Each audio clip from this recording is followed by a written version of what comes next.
ఇక్కడ biker తప్పిదమా lorry తప్పిదమా అంటే control చేయడం అనేది బ్రేక్ వేసినా లేకపోతే కొంత పక్క వైపు మరలా ఓకే, కానీ డివైడర్ ఎక్కి అవతల వైపు వచ్చినటువంటి వాహనం ఢీ కొట్టిందంటే ఈ ఘటనలో లారీ డ్రైవర్ తప్పిదని చాలా స్పష్టంగా కనబడుతోంది.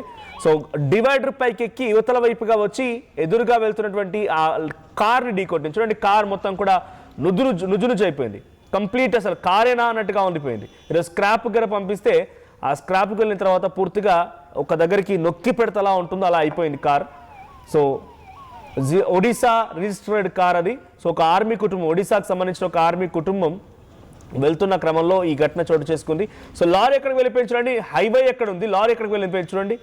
ఆ విజువల్స్లో లారీ ఆ కార్ని ఢీ కొట్టి పక్కన ఫెన్సింగ్ ఉంటే ఫెన్సింగ్ను సైతం దాటేసి ఎక్కడో దూరంగా ఆ లారీ ఆగిపోయింది. సో ఇంకా ఇతరత్ర వాహనాలు ఏదైనా వచ్చినా కూడా ఆ వాహనాలను కూడా ఢీ కొట్టేది. ఇక్కడ వెంటనే హైవేల పైన మనం చూస్తూనే ఉన్నాం, వెంటనే సెకండ్కు కార్ వెళ్తూ ఉంటుంది.